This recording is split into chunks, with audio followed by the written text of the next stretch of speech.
Hello, thanks for joining us on the news at 7 on NTA International. We're coming to you live from the nation's capital. I'm Ruth Aguele. Let's take the headlines. Political leaders sue for prayers for Nigeria as Muslims mark Eid al-Maulud. Vice President Professor Yemi Oshibajo appeals for more support for federal government social investment program. Nigeria discovers high-yield cotton seed to promote initiative towards reviving the country's textile and garment industries.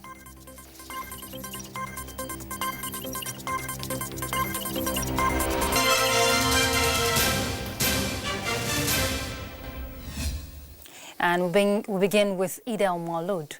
As Muslims mark Eid al-Maulud, President Muhammadu Buhari says the greatest honor they could do to Prophet Muhammad is to follow his shining examples of non-violence, peaceful disposition, and remarkable virtues of patience.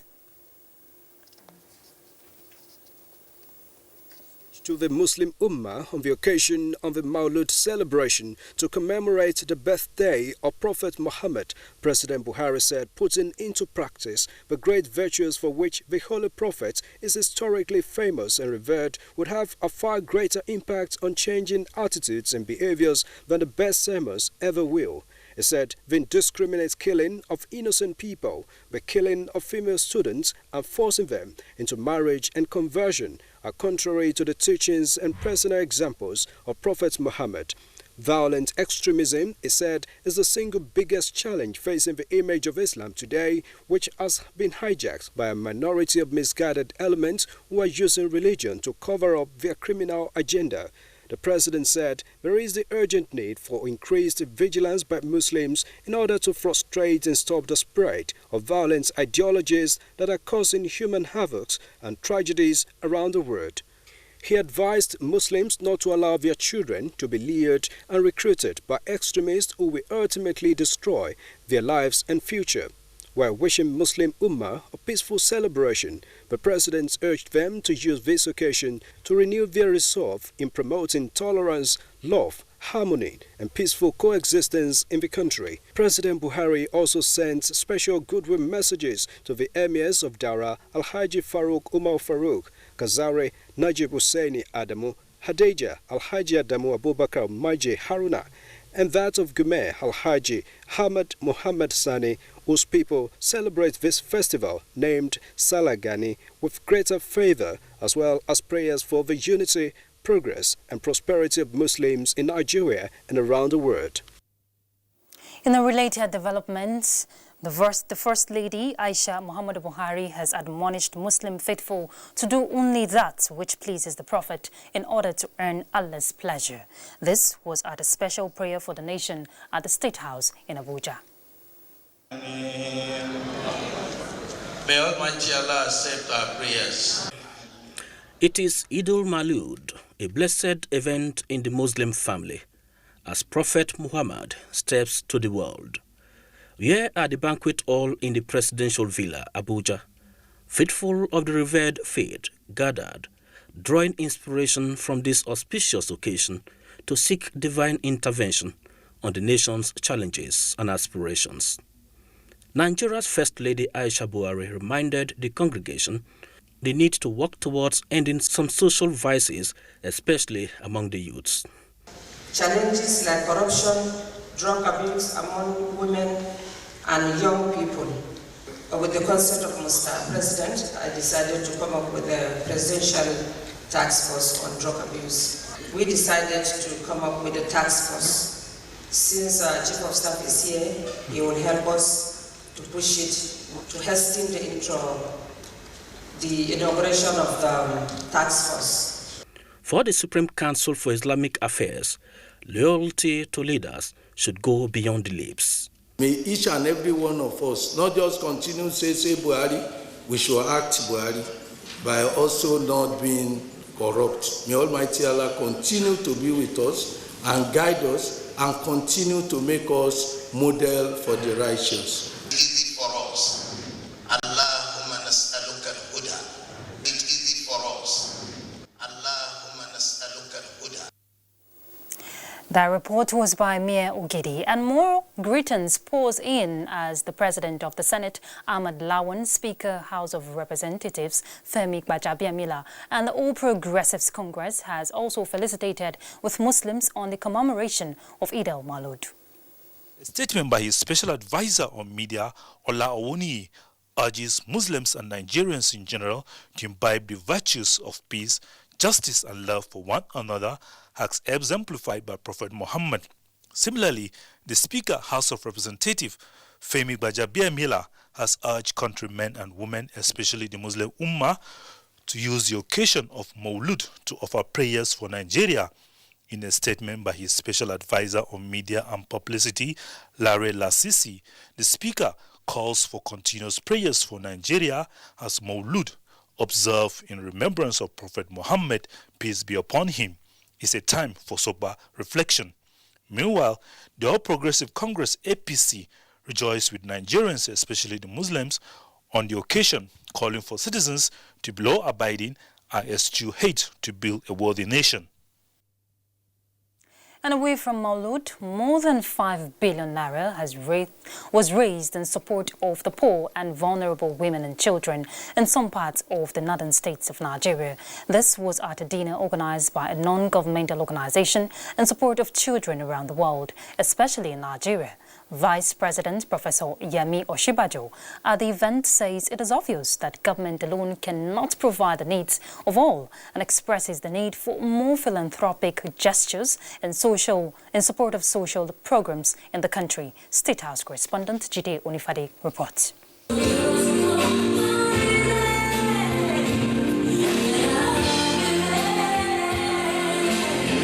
It's all about the Nigerian children. This dance drama paints the prowling diseases and avoidable conflicts that have placed women and children in pitiable conditions, not only in Nigeria, but across the globe. In every minute, 2 or more children may be losing their lives to a disease that is preventable or treatable. In Nigeria, Save the Children Fund is working with the Kupi Foundation, headed by Florence Ifeoluwa Otedola. I went to Borno State, and the first child I met at Molai Hospital was only 2 years old.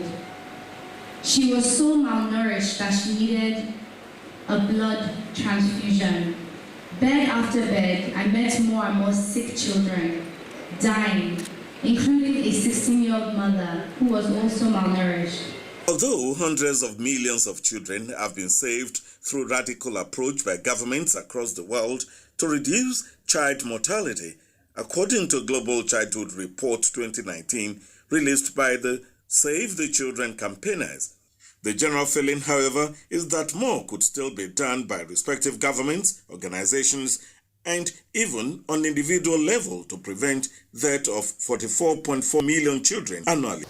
Yet we are far from where we ought to be. 1.7 million new job entrants come into the job market every year. We are 4 million pupils short of our target for school feeding, even though we're feeding 9.3 million. When we looked at our last estimates, we should be doing 15 million in microcredits to make the difference that we should make. We're at 2 million. It's obvious that government cannot do it alone. It is time for each and every one of us to decide that we really can make a difference and make our own contribution to this cause of ensuring that the poor and the vulnerable are given a decent life and attain some dignity while they are alive. Women don't eat up the money by themselves or their family. They make sure that they give it to others. Organizers promised that the proceeds from the event will go towards the foundation's programs that will benefit thousands of Nigerians in need. A number of serving governors and dignitaries, including the national chairman of the All Progressives Congress, Adams Oshomole, and former Senate President Bukola Saraki, were in attendance. In Abuja, Jide Onifade, NT News.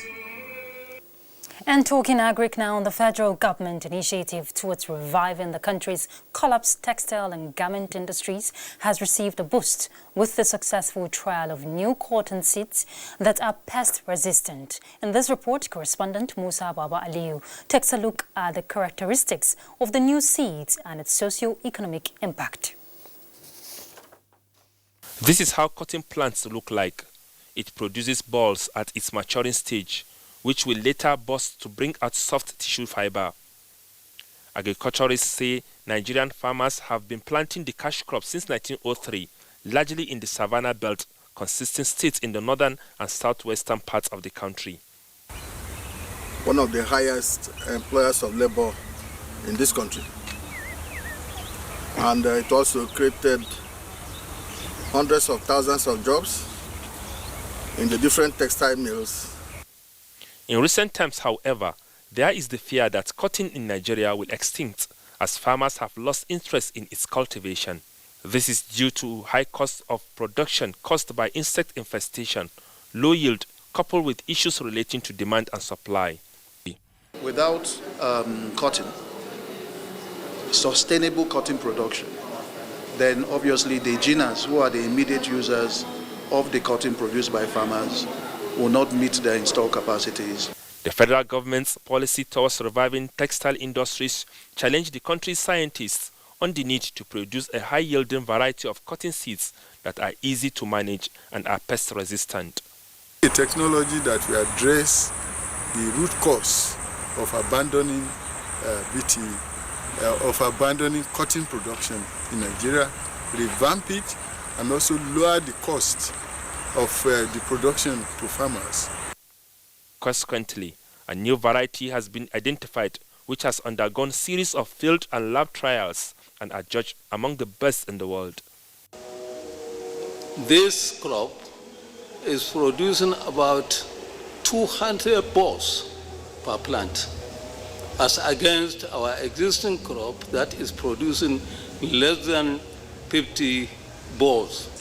The African continent's chance to benefit from these technologies, however, lies heavily on its ability to efficiently communicate its potential benefits. The Central Bank of Nigeria had already incorporated 100,000 farmers into her Anchor Borrowers program, with 190 billion naira set aside to support textile, lint, and garment industrialists. In Abuja, Musa Baba Aliyu, NTA News. Thanks for staying tuned. National Agency for Food and Drug Administration and Control has reiterated its determination to reduce the level of substandard and falsified medicines to the barest minimum in the country through effective collaboration with relevant stakeholders. The Director General, NAFDAC, Professor Mojisola Adeyeye, said this while x-raying the achievements and challenges of the agency in the past 2 years. She also spoke on prospects of the agency in Nigeria. Let's hear from Basita Ipang. Substandard and falsified medicines have become a global problem that present enormous public health challenges to national medicines regulatory authorities in both developed and developing countries, including Nigeria. To this end, the agency that is responsible for ensuring standards in the sector has been highly proactive and vigilant towards safeguarding the health of Nigerians in a determined effort to combat falsified medicines. Looking back, I can say with confidence that our goal to curb the menace of substandard falsified medicines has become crispier than ever. One of our strategic plans is to reduce substandard falsified medicines to not more than 5% prevalence in Nigeria by the year 2025. While stressing the need to encourage Nigerian manufacturers to produce standard drugs, NAFDAC, however, advised the public to desist from buying drugs online. Having known that significant amounts of substandard falsified medicines are imported as unregistered or registered but later was compromised with the drug content after approval to become substandard, we are now encouraging local manufacturing. The NAFDAC boss observed that 12 people were arrested between November 2017 and November 2019, but appealed to the judiciary for severe penalties, considering the effect of their actions in human beings. Basi Taipa, NTA News. And from health, we move to the financial sector to join Musa Baba Aliyu for details. More investors from within and outside the country have continued to invest in the country's rice value chain. More integrated rice milling factories are being established in the rice-producing states. Investigations revealed that Nigeria will be producing more than 20 million tons of milled rice in the next 12 months. In other news, Nigeria and Russia are set to sign a memorandum of understanding on production of prepaid meters. This is expected to bridge the gap that currently exists in the power distribution in Nigeria. Key players who will participate in the signing of the MOU say that preparations had reached advanced stage to facilitate the signing of business cooperation. There are indications that lower prices and increasing competition for investment are driving many African countries to make it easier and cheaper for overseas companies to keep their oil and gas output flowing. Ghana and Gabon are said to be adjusting terms to lure picky investors who are also increasing concern about long-term demand for fossil fuels as renewable energy gains ground. The shift follows declining oil production in Angola and Cameroon. In other news, President Muhammadu Buhari greets former governor of Anambra State, Dame Vregi Etiaba, who turned 77 today, describing her as the good teacher who completely altered the history of Nigeria as first female governor between November 2006 and February 2007. In a statement by the special advisor to the president on media and publicity, Femi Adesina, says the president joins family members, friends, professional and political associates in celebrating the quintessential leader who worked for 35 years as a teacher in various schools and different parts of the country before retiring and setting up her private school to further impart knowledge and skills to the younger generation. The president congratulates the former deputy governor and governor of Anambra State, whose historical elevation and position in Nigeria's history continues to resonate on the possibilities before women who can venture out to break age-long glass ceilings. President Buhari praised that Almighty God will continue to strengthen Dame Etiaba, grant her longer life and good health. And for news from other parts of the globe, let's join Uche Ugochukwu. Uganda and Congo have agreed to boost trade between the two countries. Congolese President Felix Tshisekedi, who is on a 3-day visit to Uganda, said he was backing President Museveni's vision to have an integrated Africa. The two leaders jointly addressed a press conference in Kampala over the weekend, where they revealed plans to construct routes linking the two countries to enable the transportation of goods across border. Ministers from the two countries also signed memoranda of understanding on security, infrastructure, transport and tourism. The Tanzanian authorities have reversed a decision to disqualify many opposition candidates from local elections on 24 November. Minister of State Selemani Jafo said leniency would be shown to allow previously barred candidates to stand. A number had been told they would not be allowed to take part due to spelling mistakes and other errors on official forms.